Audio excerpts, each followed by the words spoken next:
സ്വർണ്ണവില കുത്തനെ ഉയർന്ന സാഹചര്യത്തിൽ പഴയ സ്വർണം കൊടുത്ത് പുതിയത് വാങ്ങുന്ന രീതിയാണ് ജുവലറികൾ പ്രോത്സാഹിപ്പിച്ചിരുന്നത്.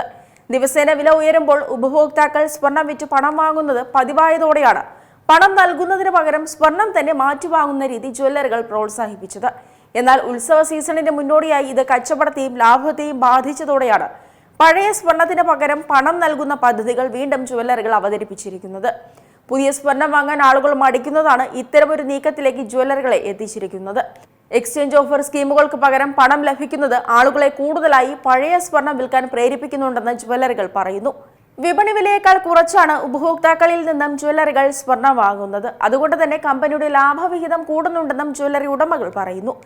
പ്രത്യേക ഓഫറുകൾ ഈ പദ്ധതിക്കായി നൽകുന്നത് ആളുകളെ കൂടുതലായി ആകർഷിക്കുന്നുണ്ട്. വിലയിൽ വീണ്ടും വർധനവ് ഉണ്ടായതോടെയാണ് സ്വർണത്തിന്റെ ഡിമാൻഡ് കുത്തനെ ഇടിയാൻ തുടങ്ങിയത്. മുൻപ് 50 പവൻ വാങ്ങിയിരുന്നവർ ഇന്ന് 20 പവനിലേക്ക് വാങ്ങൽ ചുരുക്കി. എന്നിരുന്നാലും കല്യാണ സീസൺ ആയതിനാൽ തന്നെ സ്വർണം വാങ്ങുന്നവർ കുറവല്ല. മാത്രമല്ല, ഇന്ന് കുറഞ്ഞ കാരറ്റ് ആഭരണങ്ങൾക്ക് ഡിമാൻഡ് ഏറെയാണ്. 18 കാരറ്റിലും 14 കാരറ്റിലും 9 കാരറ്റിലുമുള്ള റോസ് ഗോൾഡ് ആഭരണങ്ങൾ ഇന്ന് വിപണിയിൽ സജീവമാണ്.